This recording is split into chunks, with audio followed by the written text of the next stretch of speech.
day I'm flipping through my journals. I sell art journals on Etsy for anybody who doesn't already know that, and a lot of people probably look at art journals and are kind of like, what do I do with that? I'm going to show these generally in the order that I made them and used them. So this is the first one that I ever made. This one's covered in fabric. I think I made it when I was 17. I copied a video by Arne+Carlos, who are like a Norwegian knitting duo who I love. They make these art journals, and so I kind of took their inspiration with the cardboard on the side. I'll link their video in the description. It's really great. But this is my one that I made with their methods of just folding up paper into signatures and sewing them together and then putting a cover on everything. And I really like this one. It's just kind of haphazard. The back is a little weird because I wasn't quite sure what I was doing. But this was probably one of the first journals where I had mostly paper that you probably wouldn't usually use for writing, and I just wrote over it anyway. Hooked this little notebook thing around and just didn't care whether or not the pages matched or if they were too small or too big. This one had some, it's paper I couldn't write on, so I just taped notebook paper over the top. I mean, and it ended up looking pretty cool, I think, in the end. So this is one of the early ones, and I honestly, looking at this, kind of wish that my current ones were a little more similar to this one. But, whatever. Maybe I'll go back to being messier in my journals, who knows. This one, I actually didn't make this. I got this in a giveaway from an Instagram account called Sea Salted Paper, and it's actively falling apart because I put my own paper in it. So it was all brown paper when I got it, and then I just cut paper of my own and put it in to kind of dress it up a little.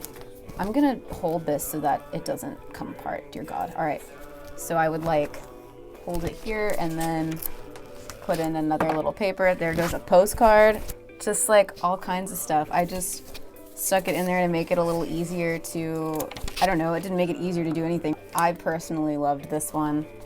There's a specific page that I remember absolutely loving. Yeah, this one. I love this page.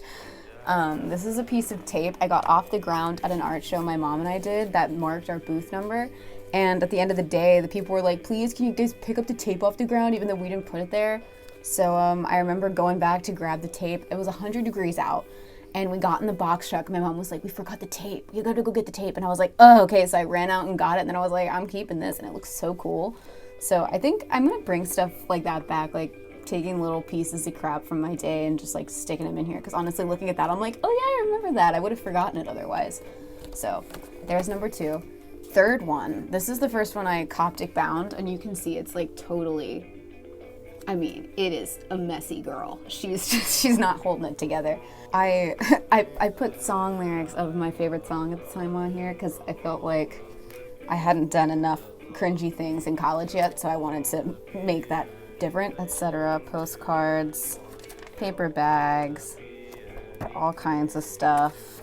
Oh, this is from an art catalog that I got at a weird antique market thing, even though it's not an antique, but I love stuff like that. Maps. Oh, here's a poem I wrote about a kid in my class who I didn't like. And this one obviously is a little more writing heavy. It's a lot less colored paper, but things change. Okay, next one is this one, which is one of my favorite ones. I cut this cover out of it's a book about bridges, and it's all just beautiful photographs of bridges, and this was the title page in the book, and it just said bridges, over here, but it was all these guys that were working on the bridge, I guess, and I thought it was the coolest picture. So here's the front and here's the back. The binding ripped off, so I had to tape it with book tape. But this is a favorite one of mine. Just very haphazard.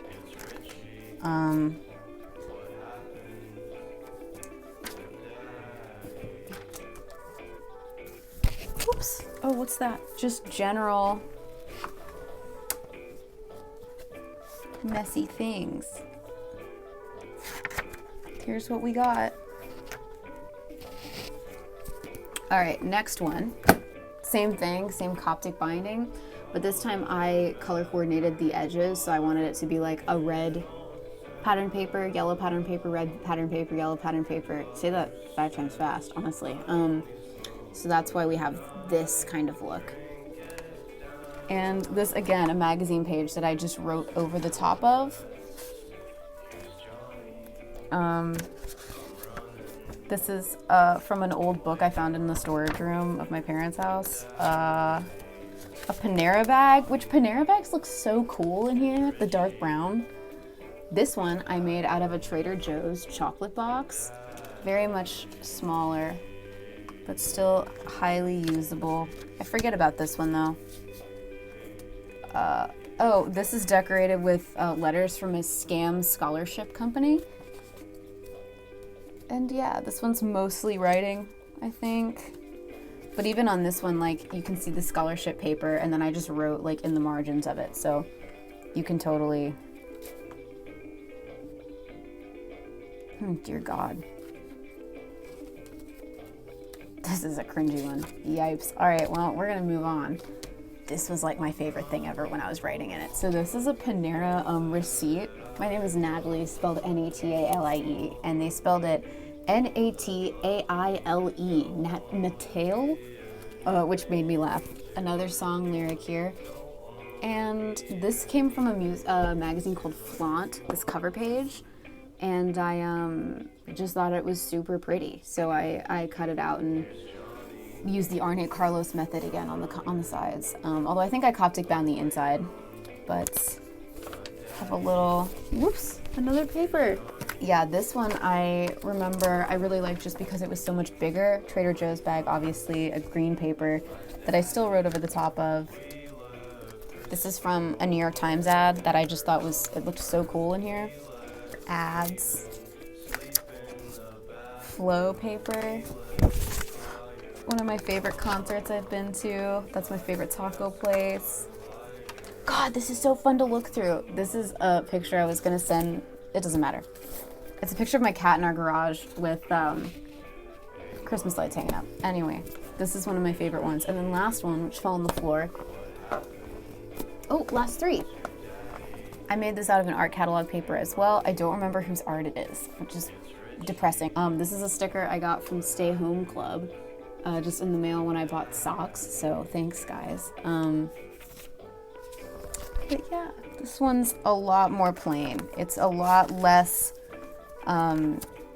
patterned paper, like colored. There's some in here, but not a lot. A lot less that, and a lot more just colors and things I can write on. Oh my God, a Trader Joe's corn. These are so cool. I want to buy corn only from Trader Joe's solely because of the thing. Oh, this is half of a bag from the artists that print their work out of Atlanta. They're called Paper Ghost Studios. I'm going to link them down in the description. I have so much of their stuff in my room. They're so great. And their bags make for lovely journaling pages. Yeah. The other side of the Paper Ghost bag, I just like writing wherever. And it ends up looking really cool. And that, there's my more Panera page, is the end of this one. Last 2 I made to fit in my passport-sized traveler's journal that I got for Christmas, which I'm obsessed with. I use it as a wallet. And I made these 2 because I didn't want to buy the passport-sized inserts because I feel like if you buy them on Amazon, it ends up being like $9, which is, I mean, I'm not saying it's a bad quality thing, but it's not worth $9.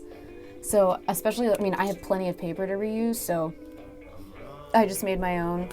This one was the first one. I realized that a tie was really not a good idea because it just rips if I use it too much. Obviously, this is a receipt cardboard from Everlane, and it really is pretty cute, honestly. I really like the way it turned out, but it just ended up being too small.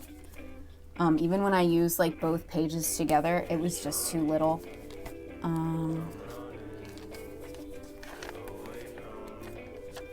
There was barely any colored paper in here just because like I already had limited space as it was. Same thing with this one. It's mostly just regular paper that I wrote on, or pieces of paper that were colored but weren't you know, like designy. See, I couldn't even write on the top of this page because you can't see over any of the designs on the paper. So these are less creative, although that's pretty cool, honestly. But yeah, I haven't made any journals since then. I've been using just like plain white page ones and just putting stuff in of my own, but these are all the ones that I made. If you like the style of most of these, like these three especially, that's kind of more similar to what my Etsy store notebooks are. So they're going to be a lot more of the colored pages and pattern papers from like art books and magazines and just black and white photo books or whatever. That's a lot more what my Etsy store ones are like rather than this kind. So if you enjoyed looking at those, check out the Etsy store, or like just go into your paper stash or your trash can half the time and just find like, oh, I have this Kroger paper bag, like make it into a book or something. Like you can do all kinds of stuff with all the extra paper that you have. An assignment that you got back from a professor that has a whole blank side on one side, take it, cut it up, use it as a notebook page. Like, it's totally usable. So I really hope that you enjoyed looking at me reminisce over my old notebooks. And I hope it inspired you to make your own. So, or buy one of mine. I really am not plugging my Etsy store enough. It's at NatPaperScissors, just like the Instagram, just like the YouTube channel. So, yeah, that's all I got for today. In the future, I am gonna link a video, I think, teaching you guys how to make Coptic bound journals, just like I did here. So I'm preparing the materials for that tomorrow. So hopefully it'll be up soon. Have a great rest of your week, and I'll see you next time. Bye. Don't wanna be anything to